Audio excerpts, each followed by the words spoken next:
Hi. So today I'm with Samson. Say hi, Samson. He's really talkative. Me and Samson are going to talk about creativity and where is it? We're going to talk about the artist's way. So my friend told me about this book, and I just graduated, and I'd already been through two creative jobs, one very corporate, one very not, and I didn't like either one of them, and I didn't know where I wanted to go from there. And all I knew is that it's been a while since I've painted for myself, and I think I've always had trouble with keeping a sketchbook, but I was never the kind of artist to do that, and I never knew why. I always just hated doing it. I never picked it up, and I went to school for it, and I had no problem doing the assignments, but I realized at that point I was only doing work for a deadline for a teacher, for someone else, not myself. I mean, it was still work I was proud of, but so when my friend told me about this book, The Artist's Way, A Spiritual Path to Higher Creativity by Julia Cameron, she told me about her writer friend who did this program. It's kind of like a 12-week program, so there's chapters you read every week, and then there's writing activities and activities you're supposed to do in your real life to basically get you to be creative again, to write again, to make music, to dance. Even if you're not in a creative career, this book is supposed to help people, find that creative part of themselves, because we all have it, and I truly believe that we all have it, and this book believes that too. So I didn't have a job, and I was like, okay, my job will be recovering my sense of creativity. So I started this, got this book, and did the whole 12 weeks front to back, cover to cover. And I learned a lot, and I do recommend actually buying this book and reading through it, because there are some so many moments.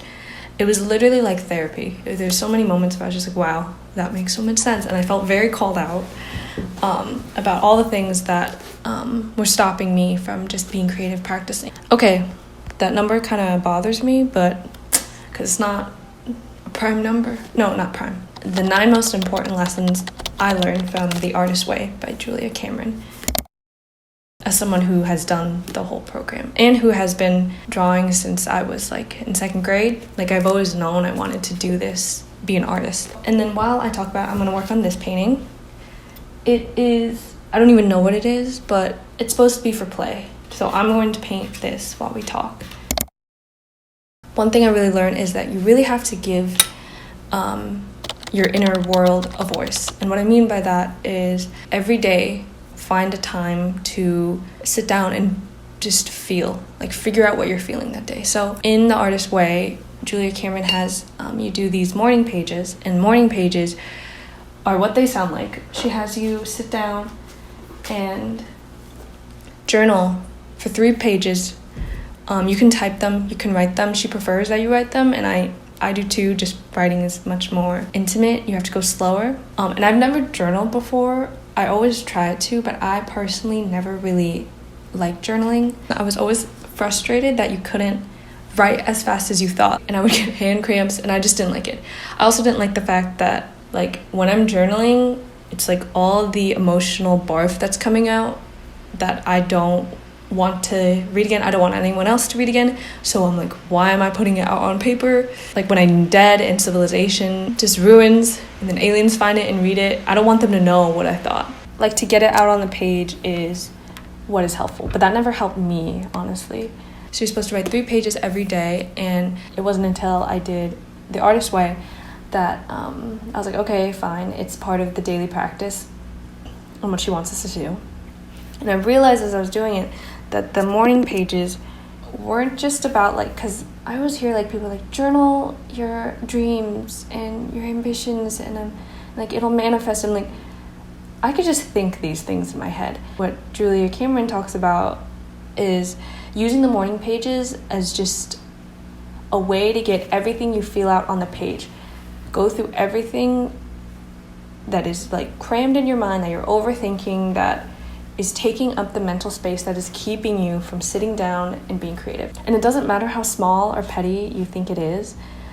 She specifically says if like what you're writing about sounds so insignificant and just like what you're overthinking or worried about doesn't seem important, like good, that's the point.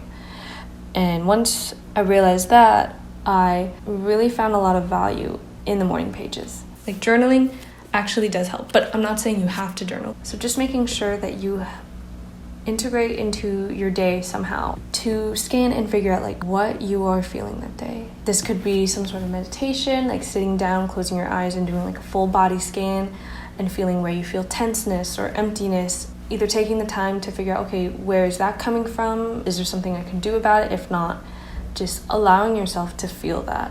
And I think so much of the time I do too. And everything I say in this video, I'm calling out myself just as much as everyone else. We use distractions like social media or just staying busy and productivity as a way to avoid what we're feeling so we don't have to deal with it. And I do it too. Give yourself space, be petty, complain. Once that's out of the way, then suddenly like, oh, I feel this, but I can also do this. I may feel like exhausted from work yesterday, but now that I know that's there, this is just the way I am. Or so then I can go on and do the things I want to do. Second one is treat yourself. So I'm someone who's pretty like stingy when it comes to money, and treating yourself does not mean spending money necessarily. It's more of a way to invite abundance into your life. So it's like saying, I'm willing to set aside this time and these resources to care for myself, to give myself something because I just simply enjoy it. And I think we think of creativity as something that is not essential, it's not needed, so we use like, oh, but I have to work or that sort of thing as like an excuse. And I would do that too. I don't have time to be creative unless it's for like a project or a job. It tells like our inner artist child that like it's not silly or childish to want to be creative and to do something about it. You are worth setting the time and resources aside to just be and just to feel good, just to do something that feels good and not feel guilty about it, because so much of the time we say like, oh, I will treat myself or go on this vacation or do this once I do this, once I get the promotion, once I get that job, once all these things. And then we end up delaying to an extreme any sort of enjoyment or appreciation we have for ourselves and our creativity and our ability to create. And so much of the time we're so stuffed and inundated with other information, other people's ideas, that to do things that just like feeds our creative source, our inner child, is actually what will actually give you more ideas. Contrarily, it doesn't feel like it's work because it's not, it's play. We forget to play. And treating yourself could be things like buying yourself like a little croissant at the cafe because you just felt like it, or taking an extra long bath because you want to. Okay. Next one is letting go of your ego. So this one was really hard for me because I'm someone who very much likes to control things. I like to be in charge. I like knowing everything that's going to happen. I like planning everything. Because of that, I always wanted everything I do to be perfect, or I'd be happy with it. So I think that was a big part of what kept me from keeping a regular sketchbook, was that if I did a page that I hated or drew something I hated or I thought it wasn't good or it didn't look like this artist's work, I would get mad and I would be so mean to myself and not accept that I'm learning. So letting go of ego means like accepting you are going to be bad at whatever you do at some point. Like whether you try a new medium or you try a new dance or you're writing in a new genre for the first time, you're going to make mistakes. And self-enforced need for perfectionism, because things will be ugly, and the point of creation isn't for it to just be perfect, like that real masterpieces aren't just done in 30-second reels. It's not the point that you make something like a masterpiece. The point is that you are making, that you sat down to paint, that you sat down to write, because creativity is a process, and if we let go of our egos, we won't get as caught up in the final outcome. If we are too scared to see the kind of mistakes we might make, we end up never doing it. And I think that fear is what kept me from just painting for fun. And I'd always admire the playfulness and looseness in a lot of other artists' work, but I realized like they only got that because they sat down and made mistakes. They played, they tried new mediums. That goes along with the next one, is accepting that fear, embarrassment, and jealousy are going to be a part of your creative journey. This sort of aspect of the creative process might not have been as relevant, let's say like in the 1600s, if you're like, I don't know, writing off in the woods in a cabin by yourself during colonial times, I don't know. But with social media, we feel so watched. We survey others, so we survey ourselves too. We watch ourselves too, and because of that, we can't be completely comfortable to make mistakes. There's going to be fear that we're going to make something we don't like, that's ugly, that no one will like our work, or even worse, before you even show it to someone like me, you shame and bully yourself first into not showing anyone. Because we only ever see on social media like the final end product of like, oh, I accomplished this, but that wasn't done without a lot of trial and error at some point, because no one just comes out of the womb like Grammy award-winning singer. Like, that's not possible. A big source that I had to deal with was shame and bullying for myself. Before I even like drew something or sat down to make something, I would get anxious about, oh, it has to look like this person's work, or it'll never be as good as this person's work. But that would keep me from sitting down and actually making something. And of course, it's not going to look like that person's work because I never even did it in the first place. And Julia Cameron calls it your censor. It's like this really mean, evil voice in the back of your head that rears its ugly head whenever you try to do something outside the box, because our minds like things that we recognize, that are familiar. And if we do something creative and new that we haven't seen before, we don't think it's right. Therefore, our mind rejects it. We instantly attack it and attack what is different. So if like my work doesn't look like something else that someone else has done already that I know is beautiful, if mine doesn't look like that, I instantly would just start attacking it. Like, oh, that looks terrible. It's also accepting that you will make mistakes, and rejection is a normal part. If you decide to do something creative professionally, like rejection and people not liking your work is going to happen. It's just like people, like no one is everyone's cup of tea. Also realizing that jealousy comes from a place that doesn't believe in abundance. So if I'm jealous of someone, I think that because they're successful, there's no room for me to be successful. Because someone else likes their work, there's no one left to love my work. It comes from lack of abundance within myself, because if I don't love my work, then I can't believe that anyone else does either. It's important to find where those jealousies and torments and sense of embarrassment comes from, because you're only embarrassed, like if you're dancing alone by yourself, or choreographing by yourself, or writing by yourself, or painting, no one else is watching you. The reason why you're embarrassed, like no one's asking you to post it on YouTube or Instagram, but the reason why you feel so like embarrassed or shamed about it being bad is because you are watching yourself. And at some point in your life, like me, you've had someone who has said something to you that feels like you need to watch yourself, or you've seen someone else go through that, so you think, oh, I don't want that to happen to me, so I need to watch and make sure I don't embarrass myself like that. And embarrassment is just a part of trying new things. It's as simple as that. And I think social media wants us to be very perfect in everything we do, and even if we do make mistakes, we have to put it in this pretty story arc package of, oh, I tried, I failed, I did it again, but then I succeeded. But I think we don't see enough of just like, I'm doing it and I'm embarrassed, and I don't know when that embarrassment will stop, but I'm still doing it. And I think we don't see enough of that. One thing I like to do, and which is why Samson is here, is use the Samson method. So I started doing this even before I got to that part in The Artist Way, but Julia Cameron talks about getting a little figurine or stuffed animal or just a little something you attach your inner child artist to.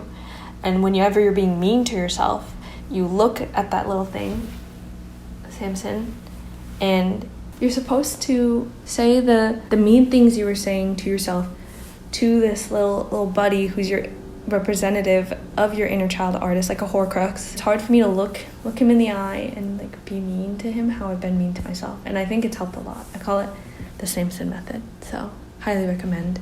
He's my little artist assistant for today. He's in charge of the brushes for me. He's sitting on top of the brushes. You can't see him, but he is. Okay, next, so that leads me to next one, and it's very trite and cliche and overdone, but being kind to yourself. You have to be kind to yourself. Affirmations go a long way, and half of the journaling prompts in the Artist Way has to do with affirmations. If you think about your habits, the more you say to yourself out loud or with your actions or in your thoughts, bully yourself or say you're not good enough, you reinforce those neural pathways and beliefs. So then it's much harder to get out of them. I remember like doing the morning pages and I wouldn't believe it and be like, oh, I'm a great artist. Like I would say these things and I wouldn't believe them, but I would still write them. And at some point, that censor, that mean voice in the back of my head got quieter. And I think it's important to habitually, actively be your own cheerleader, be kind to yourself, because it's actually not that often we get too much feedback from other people unless we seek it out. And when we seek it out, we're like prepared that people won't like it. But it's when we're alone with ourselves making that I think we have the most criticism. So we need to make peace and friends with the inner critic in our heads. Because I think it's not enough just to say, I'm not bad or I'm not this, but replacing it with something like an affirmative. My mom always said, like, you need to make sure you're not just running away from something, but running towards something. And I think that's similar in how, like, when you tell someone to calm down, people don't calm down because you're not telling them an affirmative. They just, like, panic more. You're just bringing to their attention more that they're not calm. But if you tell them, oh, just, like, breathe, you're giving them an affirmative to focus on. And having things in your physical space to remind you of these affirmations, I think is important. Literally, like those ladies with the live, laugh, love signs, I think they were onto something. I think we need more of those cheesy sayings. It's literally like propaganda. You just propaganda the fuck out of your life. So that brings me to my next point, is to be patient with yourself. So Julia Cameron has been teaching this for years, both in person and through this book. The book came later. And she said what she found a lot of people saying when she wanted them to creatively start something, like let's say they're, because a lot of her students also weren't in the creative field, or they were older and they were wanting to like rediscover or like find a new part of themselves. Do you know how old I'll be when I can do this professionally, or when I get at that level? And she said, yes, it would be the same age you will have been if you'd never started. So it's like you're going to get to that age someday, and time is going to pass just as much, but if you don't start, you will never get to that point. The whole point isn't focusing on the end product, but like starting the journey to begin with. Like good things take time, and I'm not a patient person. I started seeing too, like some of my favorite, creators, artists, like looking at their CVs or just like seeing their YouTube channels or whatever, that they'd been doing this for years, and years where no one was watching. When we say like, oh, they were ahead of their time, that must have been very lonely. It's because they were patient with themselves, believed in their work, kept at it, and did the work, that they got to where they were today. And that doesn't happen overnight. You have to be patient with yourself, because creativity is meant to be a lifelong practice, not just something you achieve and then get to check off your list. If we're going in the long run, that's like 50, 60 years of like making. And if you get tired after like a few months because no one is liking your reels, it's not sustainable. In my art history class was about the history of Japanese printmaking, ukiyo-e. And we learned about like all the masters from the very beginning, and I think the most famous one is Hokusai's The Wave of Kanagawa. And it was so cool to learn that Hokusai didn't even make the wave until he was in like his 70s or something. And he had already gone through like decades of, because he was an apprentice starting like when he was like 10 or something. He'd already gone through decades of different eras, different styles, and he hadn't even made the wave until he was in his 70s. And if he had quit like 40 years before then, we would have never gotten the wave.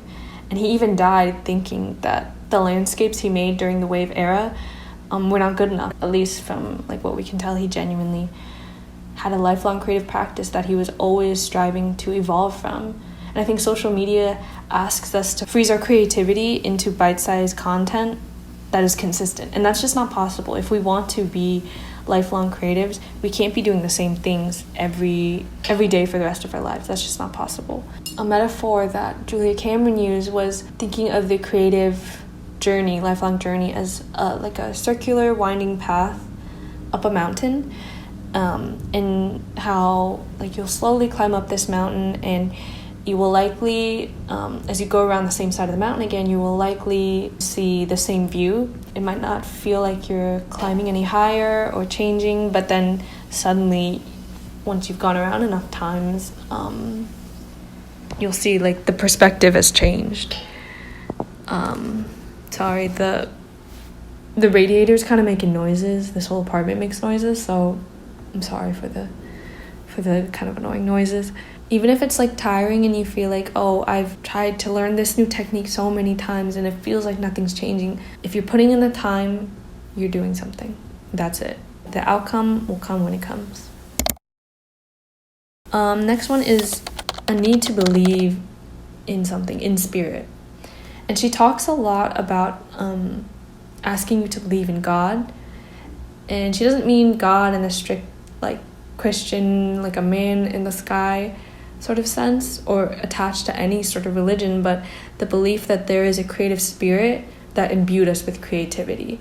And however we believe in God, that how we were created has given us intellect, reason, creativity. And the way we repay that gift is practicing creativity, because she asserts like the natural way we were made actually is to create and to be creative. And creativity is not just painting, drawing, whatever. It's dancing, it's problem solving, it's cooking, it's thinking of new ideas, it's figuring out how to cross a river without dying. Like, it is us, it's our intellect. And this was, for me, hard to wrap my head around. I grew up Catholic, and I had a hard time with doing customs and things that I fully 100% did not understand. Cameron had us do this activity. It was to make like this spider-like graph that has us graph out like how fulfilled we feel in each part of our lives. And there's one like physical health, spiritual health, mental health, creative health, play, that sort of thing. And I realized my faith life was lacking. It looked kind of like something like this. And I wasn't religious anymore, and I did try to go to like a Buddhist church nearby, and I did agree with a lot of that, but going there too, and I definitely respect like the community that organized religion provides, and I definitely still believe in, you know, a higher being spirit. But after taking also sociology classes, I can't really take the person aspect out of organized religion, that these are still like systems and communities made by people. So of course there's going to be flaws to them and beliefs. But I realized, not just believing in spirit, that the universe may be working in my favor, like, and not just in the universe, but I realized I didn't have faith in myself and in my work, that my work was good, that what I was making was worth it, was valuable. I also realized I didn't have faith in other people to confide in, to help, to uplift me, to like my work. And so if I couldn't believe and have faith in myself, I couldn't believe and have faith that other people would too. I think it is important to believe that there is this higher force or reason behind our creativity, and that if we just show up and do the work, the abundance and the creativity is all there, and it will show eventually, but we just have to show up. Cameron talks about how our refusal to be creative is something that's very willful out of our ego, that to not create is to deny ourselves a certain part of ourselves because we want to maintain something, some sort of facade of not looking weak or embarrassed or not good at something. But so I think it's comforting to believe that, you know, spirit will take care of the quality and we just have to worry about the quantity.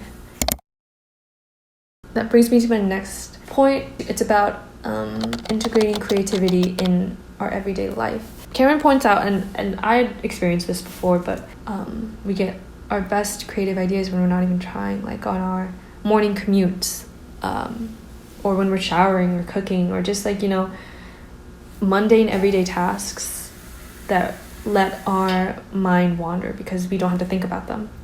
It lets our subconscious wander and encounter the ideas that were always there, but that were just not allowed to come to the surface because we had been overthinking too much, or been like distracting or stuffing our minds with, work, worries, relationships. She definitely encourages you to do things like cleaning out your closet, repotting plants, going on walks, doing things that set your mind free.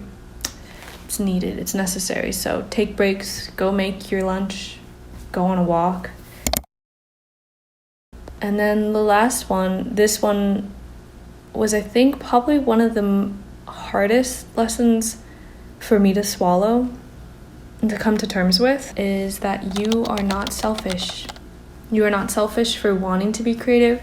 And she gets into this part too about like, if you have, family members or friends who don't agree with you taking a creative path in life, whether that's professionally or even just like on the side as a hobby, they themselves are not healed or were never allowed to be creative, that see creativity as unnecessary, as like a waste of time. And so there might be people in your life that have led you to believe, and not necessarily even like people but just society has led you to believe that creativity and art is stupid, is selfish, it's not going to make money, it's not needed.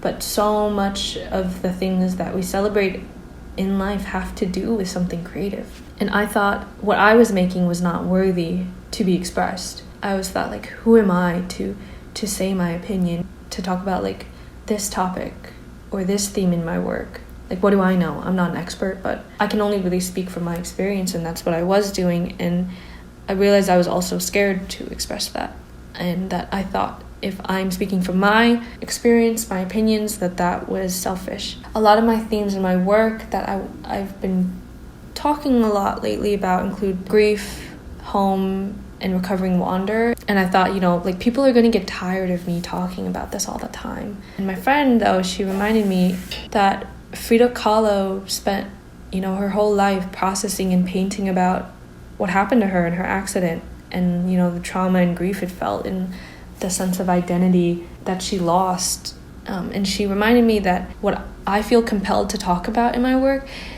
is what I'm meant to talk about in my work.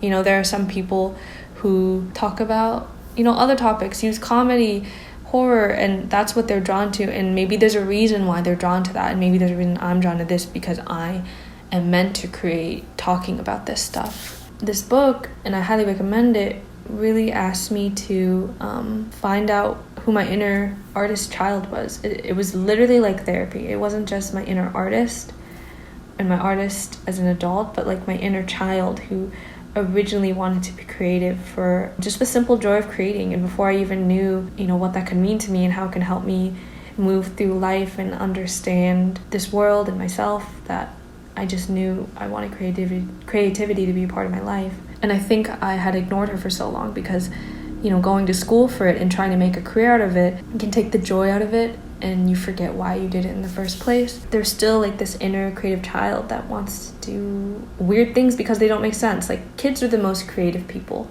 And I think if we listen more to kids and our inner child, like, the world would be a lot more just fun, creative, inspiring. And it's like tapping into what you truly want, what you want to talk about, what you want to be. In that space is where you will find the purest form of your unique expression. Maybe your role in this world is not just to share that with others, but with yourself. Give yourself the gift to create and to witness that. When climate collapse happens in 2030 and humans get wiped out, maybe it's not that we have something like a monument that remains of us, but that we created in the first place. Julia Cameron gets into more stuff about time constraints, money, all these other things that we don't talk about that keep us from being creative, or that we tell ourselves keep us from being creative. I highly recommend this book. It just opened up my eyes to how essential creativity is needed in everyone's life. People say a lot of the times, I can't afford to be creative, but I think we can't afford not to be creative. Okay, so I just been like mindlessly doodling. I haven't done this in a long time. And yeah, feel good about it. That's kind of it for me. You should go buy the book. Do the 12 weeks is a lot. I mean, like, yeah. So don't worry if you don't do it. Yeah. Samson, do you have anything to say? That was very well put.